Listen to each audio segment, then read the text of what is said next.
This is Tennessee Talks with United States Congressman Tim Burchett.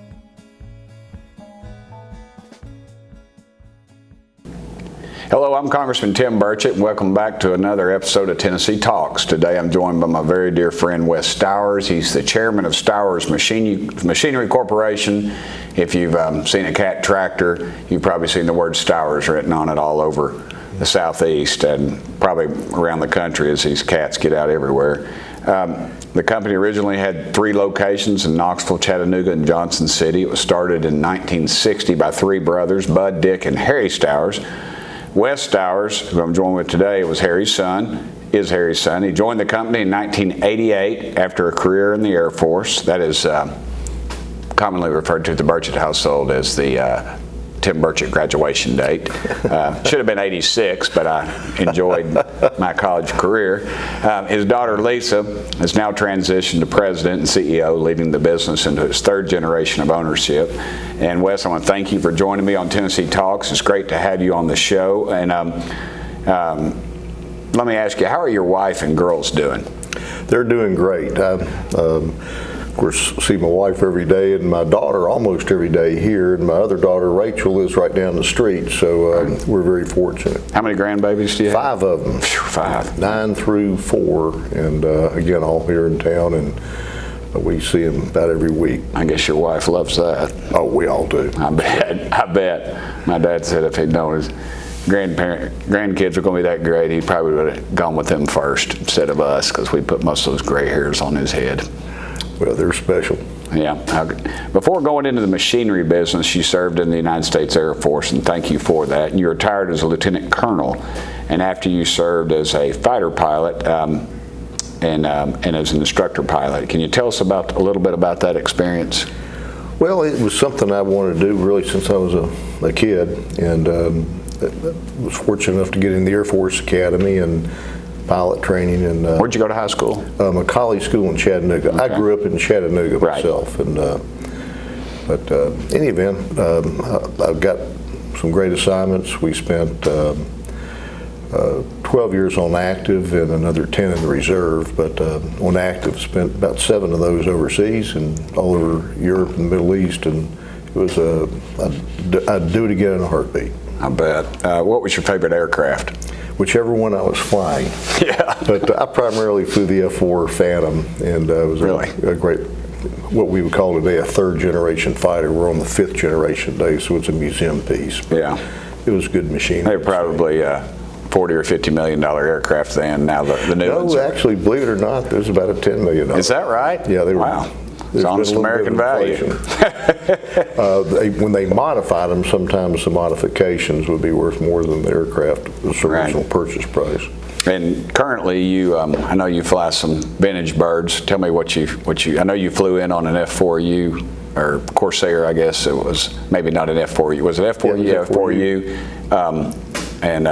And you let me come out, and I appreciate you doing that. And my dad, of course, served in the Pacific, and he loved those Corsairs, man. He said because they'd get kind of hot where he was, and they'd put that napalm very close to him, and they loved that Corsair. When he saw that thing coming, he knew that the enemy was in some serious trouble. And you allowed me to come out, and I appreciate you for that. That was a very surreal experience for me. I don't,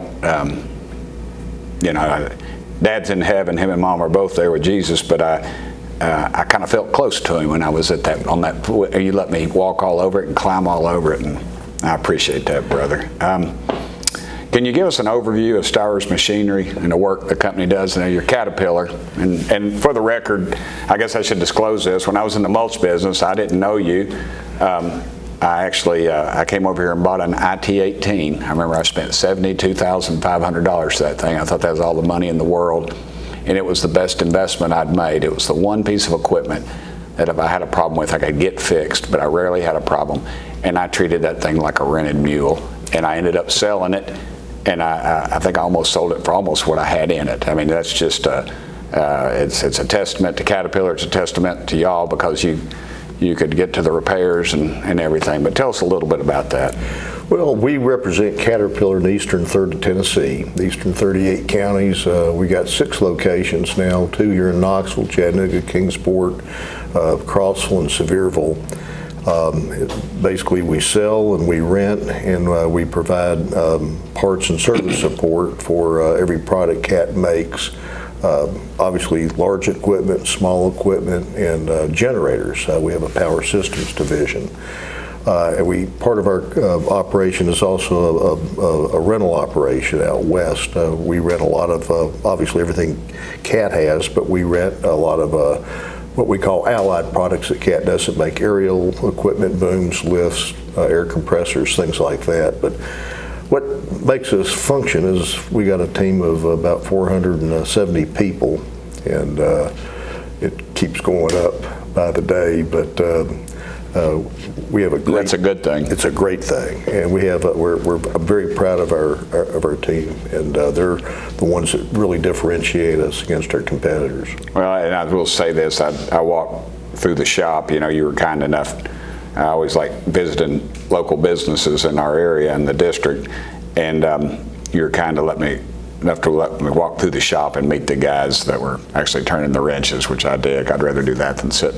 Well, I enjoy this, but you know, and I noticed that you and your daughter, I mean, it was first name basis. It was like a family. It was a team, and that leads to me. That's a leading question, but it leads me into my next question. That you all managed to get through the recession in 2008 and kept most of your staff. How did you do that? Well, first of all, you know it's not going to last forever. Right. You know, is the glass half full or half empty? It was really a rough 18 months, but the worst part was the sudden plunge. But you know, the worst thing you could do is cut to the bone. I think when people look too short range on what's in front of them, you make bad long-term decisions. And we wanted to keep our capabilities intact, and tremendous amounts invested in people. And when things came back, you're going to need every one of them. And then you have to look at from where they're coming from. They have families and mortgage payments and everything else. And so we try to calm the waters and make sure people felt secure in their jobs. And kind of for a few months, I told them, if you've got to do nothing but paint lines on the floor, paint good ones, but we'll get through this, and we did. We come out stronger on the other side. We came out a lot stronger on the other side, and since then we've more than doubled in the last now 14 years. Your dad and your uncles are in this business. Did you?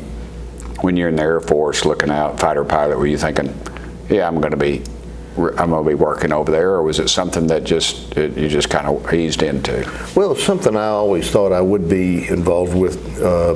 You know, at some point in my life, growing up, Dad worked for Caterpillar. We're all from West Virginia, and so when the business started in 1960,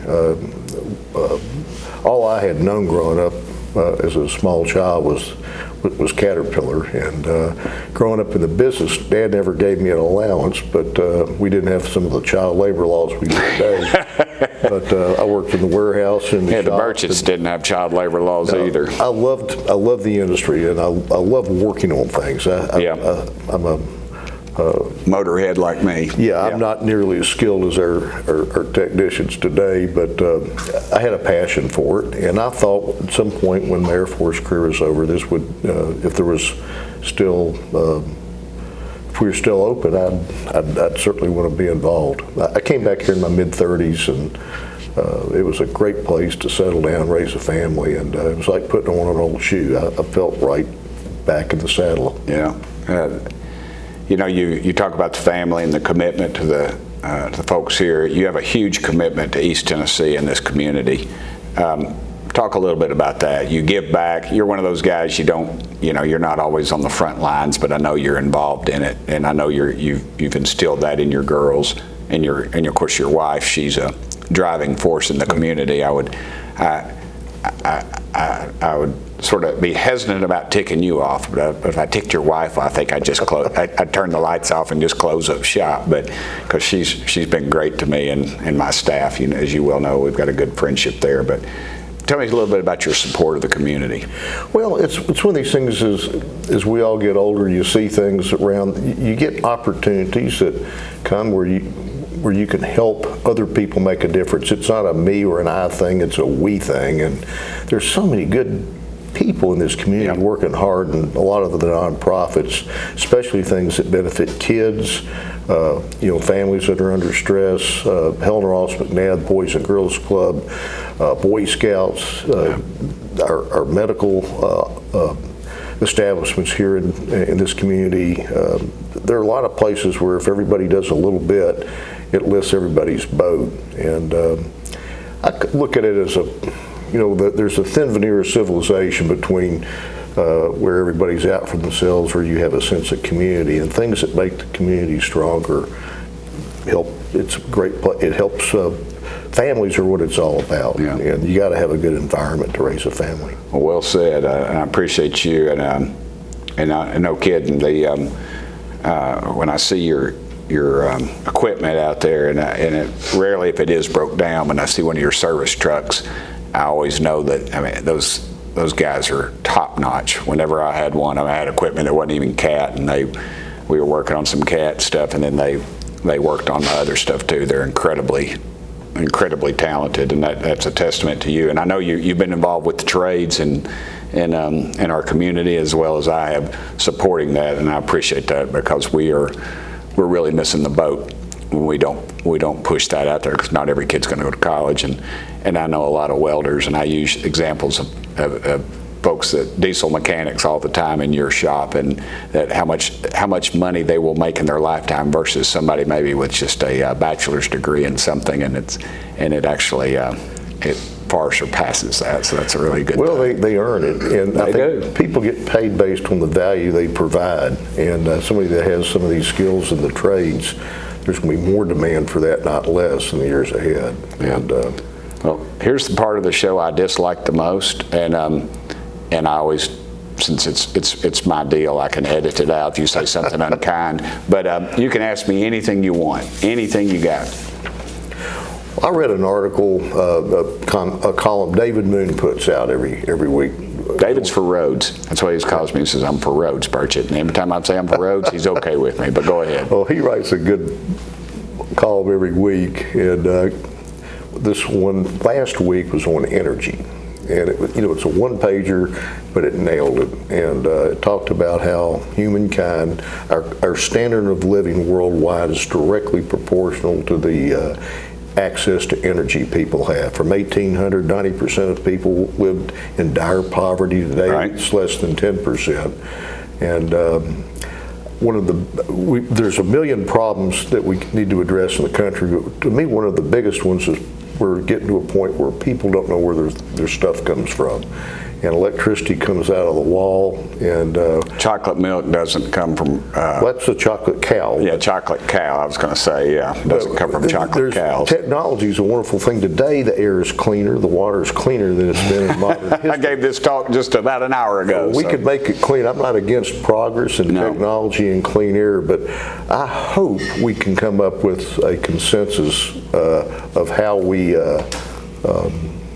continue to make things cleaner without wrecking our standard of living and our economy. I think capitalism will drive that. I've always said, if you can figure out what to do with an old tire, you're going to be the next Gates. And funny you talk about the environment, I got a little farm and we don't use any chemicals. I use chemicals, use horse manure.